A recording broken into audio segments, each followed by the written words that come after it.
Hello everyone, welcome to this presentation. Today we are going to be looking at integrating blockchain and NFC technology for secure land property management in Uganda. I'm Kalima Alan and these are my group members, Ibrahim Sempija, Semwanga Trevor and Kavma Hamza.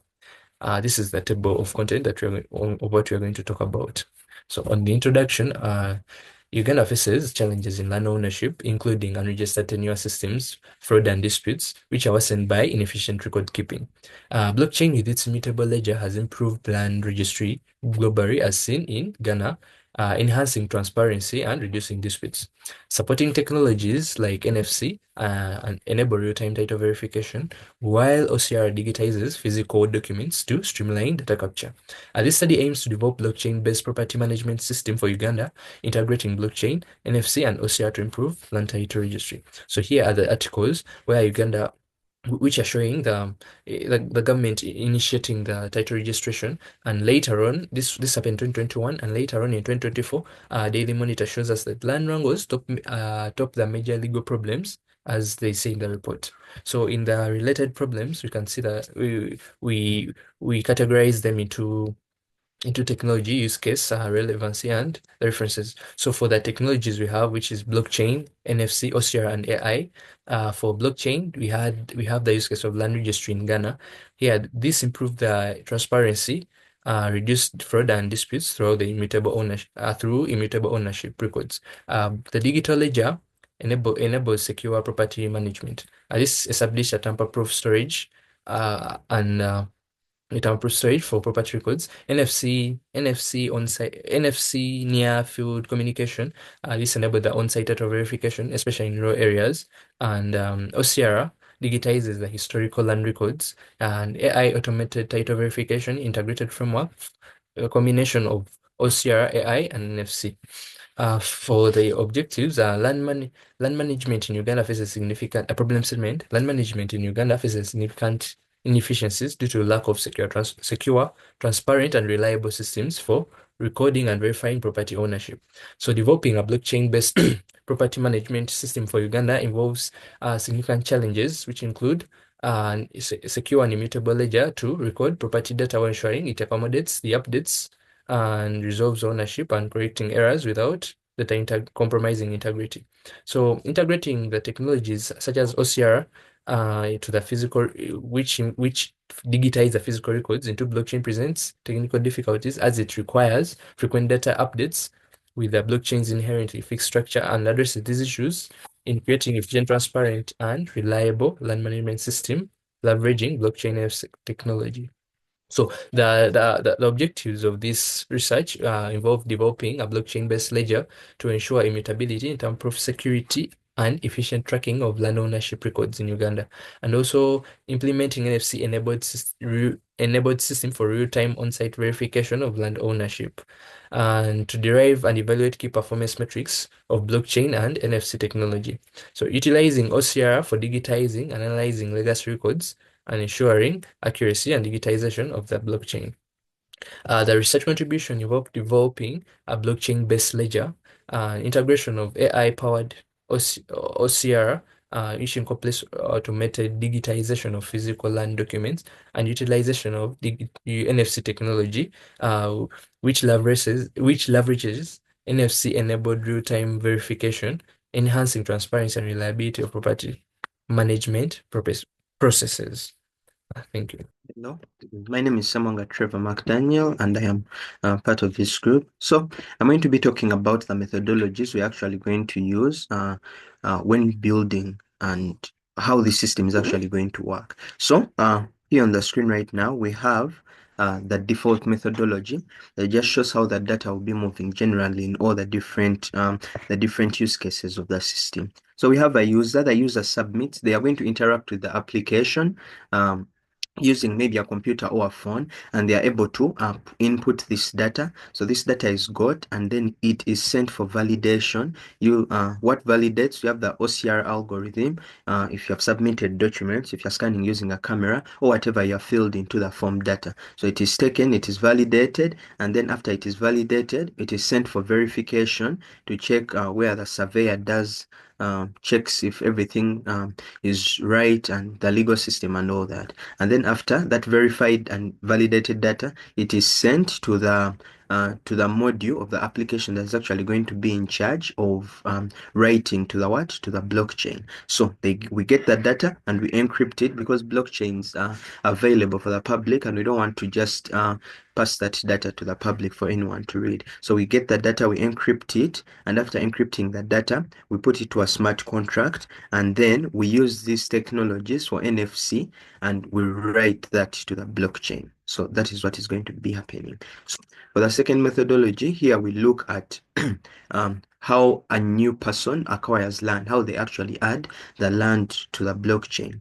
So when they're adding a land title, they begin by scanning if they have any documents that maybe national ID or the land title, they already have it. So you scan that information plus any form data that you might need to include. Then the AI, the machine learning module that uses the OCR, validates that data and arranges it accordingly, and then it puts it here in the validated data. So data is stored temporarily in the database, so that in case someone is not yet done with the whole process, they don't have to do it from start. The data is just fetched from the database, they finalize, and then it can be sent all the way to the what?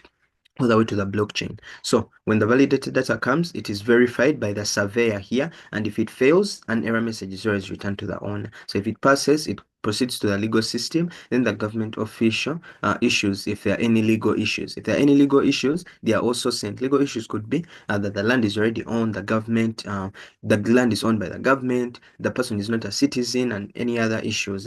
So if there are any issues, still they are sent back to the owner. But if they aren't, it is sent to the module of the application that actually writes to the blockchain. So now the landowner here submits their NFC card into the chain, and if they don't have a wallet, this part of the module creates the wallet for them and sends the wallet details to the blockchain and then returns. Then if they have a wallet plus the NFC card, they pass this data, write it to the blockchain, and then they return a success message to the owner. So there, a new land title has successfully been added. And then when you look at the point of land transferring of land ownership, the seller initiates a transfer which goes to the transfer system, and if the system checks if the seller has not tried selling this land already, if they have, then they return to them a failure message. If it is successful, then it is added to this list of land transfers that need to be approved by the government official. So when the government official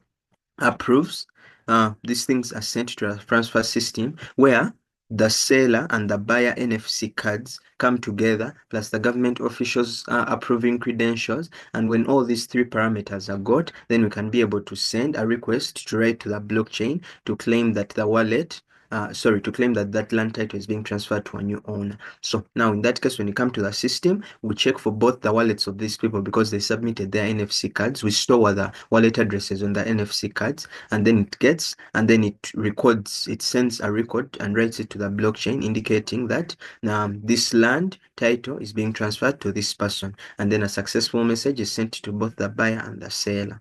Yes, those are the major methodologies. Thank you for listening to me. Bye. And I would like to take on from where my colleague has stopped. I'll be taking you through the deposit description, the EDA, and the state transition diagram. So our dataset, the BID dataset comprises of 28,800 document images with 3,600 samples for each class. So the BID dataset is a challenging dataset, but then it has a balanced distribution, which provides a robust foundation for evaluating various document processing algorithms. It consists of document images categorized in eight classes: the front and back of driver's licenses, and the front and back of personal identification cards, the front and back of general registration documents, and then the combined front and back faces of general registration documents. The EDA results, the dataset, as already mentioned, has 8 folders, each having image classification as mentioned in the description. Had 138 outliers in the folders. This was regarding the size, width, and the height of the images, which are the metrics we're going to use to carry out the EDA. Had 88 images unclassified. You can see in our table here, we have the 8 folders, and then we have width mean, width standard deviation, height mean, height standard deviation and the size mean in KBs. As you can see, the RGR battle has the biggest or highest width mean, which means the highest width standard deviation.